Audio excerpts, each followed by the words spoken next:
সুপ্রিয় শিক্ষার্থী, শুভেচ্ছা সবাইকে। আজকে আমরা বেসিক ইলেকট্রিক্যাল ইঞ্জিনিয়ারিংয়ের ফার্স্ট ক্লাস ডিসি নেটওয়ার্ক নিয়ে আমরা আলোচনা করব। তো ডিসি নেটওয়ার্ক একটা বাস টপিক, সেখানে আমরা এই বিষয়গুলো কভার করব। First of all Ohm's law, আমরা কারশফ ভোল্টেজ ল, কারশফ কারেন্ট ল এখানে পড়ব।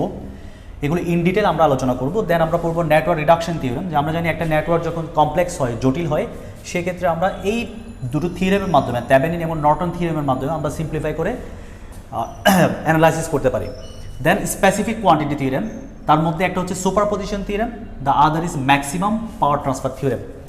তো এগুলো আমরা ইন ডিটেল আলোচনা করব। সেই জন্য আজকে আমরা এই দুটো ল, ওহমস ল এবং কেভিএল কেসিএল, এই দুটো জিনিস আমরা এখানে কভার করার চেষ্টা করব।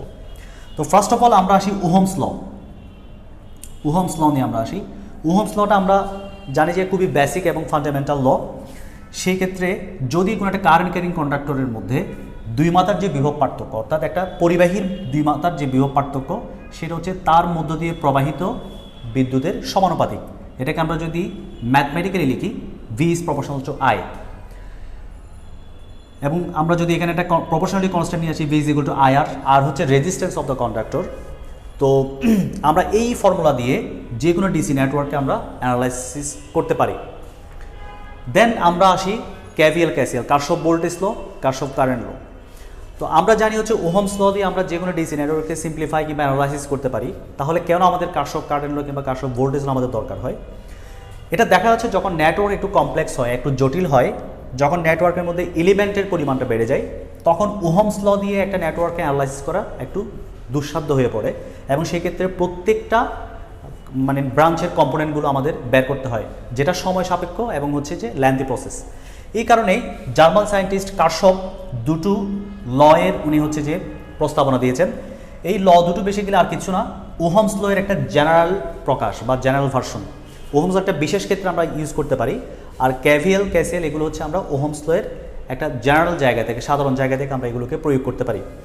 তো এই দুইটা ল আসলে কনজারভেশন অফ এনার্জি এবং কনজারভেশন অফ চার্জেস, এই দুটো আইডিয়া থেকে নেওয়া হয়েছে। তো কেভিএলটা হচ্ছে কনজারভেশন অফ এনার্জি থেকে, কনজারভেশন অফ এনার্জি। তো আমরা জানি কনজারভেশন অফ এনার্জি হচ্ছে কোন একটা সিস্টেমে আমরা যেই পরিমাণ এনার্জি সাপ্লাই দিব, ঠিক সেই পরিমাণ এনার্জি সেখানে অপচয় হবে।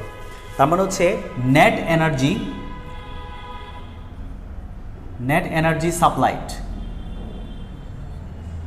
Supplied equal to net energy consumed. যে পরিমাণ এনার্জি সাপ্লাই দেওয়া হবে কোনো একটা সিস্টেমে, ঠিক সেই পরিমাণ এনার্জি সেখানে কনজিউম হবে। এটাই আমরা জানি হচ্ছে কনজারভেশন অফ এনার্জি।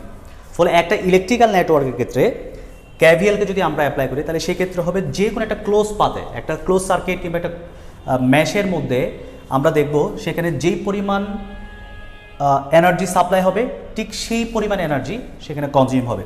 তো এটাকে আমরা লিখতে পারি এরকম, যে টোটাল ইএমএফ এর summation, algebraic sum of EMF এবং algebraic sum of voltage drop is equal to 0। তো আমরা এই যে ইএমএফ এবং হচ্ছে ভোল্টেজ ড্রপের বীজগাণিতিক সমষ্টিটা হচ্ছে 0। তো এই জিনিসটাকে আমরা যদি একটু ভালো করে বুঝতে চাই, গভীরভাবে বুঝতে চাই, তাহলে আমরা এটাকে এভাবে করে বুঝতে পারি যে এখানে ভোল্টেজ রাইজ এবং হচ্ছে ভোল্টেজ ড্রপ, এই দুটো সবসময় ইকুয়াল। অর্থাৎ কোনো একটা নেটওয়ার্ক সিস্টেমের মধ্যে, যে কোনো ডিসি নেটওয়ার্ক সিস্টেমে ভোল্টেজ রাইজ এটা ইকুয়াল হচ্ছে ভোল্টেজ ড্রপ। এই জিনিসটা শুধু আমরা মাথায় রাখবো।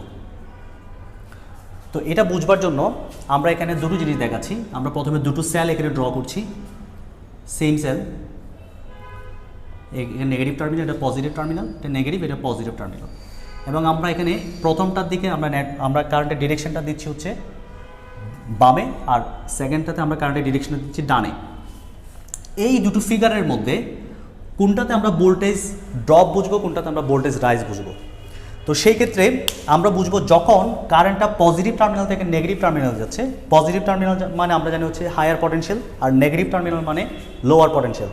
যখন কারেন্ট হায়ার পটেনশিয়াল থেকে লোয়ার পটেনশিয়ালের দিকে যাবে, তখন এখানে আমরা বলবো হচ্ছে ভোল্টেজ ড্রপ হচ্ছে, মানে ড্রপ ইন পটেনশিয়াল। এটাকে আমরা বলবো voltage drop or drop in potential. এবং এটাকে আমরা রিপ্রেজেন্ট করি নেগেটিভ সাইন দিয়ে।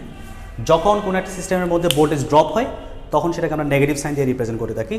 আবার যখন কারেন্টের ডিরেকশনটা negative terminal to positive terminal হবে, তার মানে কারেন্ট যখন লোয়ার পটেনশিয়াল থেকে হায়ার পটেনশিয়ালের দিকে যাবে, তখন আমরা বলি এখানে রাইজ ইন পটেনশিয়াল বা rise in voltage, rise in potential, এবং এটাকে আমরা পজিটিভ সাইন দ্বারা ডিনোট করে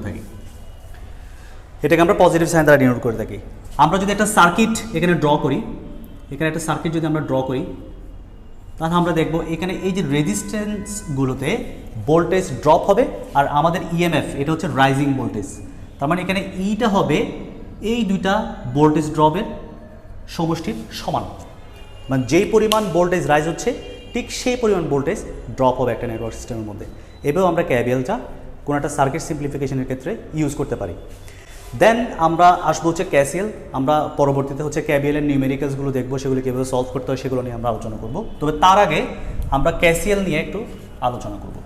তো ক্যাসিএলটা আর কিছু না, ক্যাসিএলটা হচ্ছে কনজারভেশন অফ চার্জ, মানে এটা টোটাল ডিসি নেটওয়ার্ক সিস্টেমের মধ্যে মোট চার্জ হচ্ছে নির্দিষ্ট, অর্থাৎ আমি একটা নেটওয়ার্ক সিস্টেমে যে পরিমাণ চার্জ সাপ্লাই দিব ঠিক সেই পরিমাণ চার্জ সেই নেটওয়ার্কের মধ্যে ডিসিপেট হবে।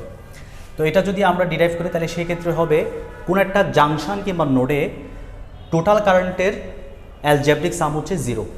মানে সেটা যদি আমরা বলি এরকম যে সাপোজ এটা একটা নোড, এই ক্ষেত্রে এই যে কারেন্ট আসছে, কারেন্ট লিভ করছে, কিংবা কারেন্ট এখানে আসতেছে, কারেন্ট লিভ করতেছে, যদি আমরা এগুলোকে ডিনোট করি যে এটা সাপোজ I1, এটা হচ্ছে I2, এটা I3, এটা হচ্ছে I4। তো কারশফ কারেন্ট ল অনুযায়ী আমরা বলছি এই নোডের মধ্যে সকল কারেন্টগুলোর অ্যালজেব্রিক সাম হচ্ছে 0। এটাকে আমরা যদি অন্যভাবে লিখি, কোন একটা জাংশন বা নোডের মধ্যে আই এন্টার মানে এন্টারিং কারেন্ট ইকুয়াল হবে আই লিভ, কী পরিমাণ কারেন্ট লিভ করছে, মানে entering current is equal two হচ্ছে কারেন্ট লিভ। তো এখানে এন্টারিং কারেন্টগুলোকে আমরা পজিটিভ সাইন দ্বারা রিপ্রেজেন্ট করছি, আর লিভিং কারেন্টগুলোকে আমরা নেগেটিভ সাইন দ্বারা রিপ্রেজেন্ট করছি। তাহলে সেই ক্ষেত্রে আমরা লিখতে পারি I1 plus I2 minus I4 minus I3 is equal to 0, এবং এটাকে আমরা লিখতে পারি I1 plus I2 is equal two I4 plus I3, that is entering current is equal two living current. এটাই হচ্ছে কারশফ কারেন্ট ল।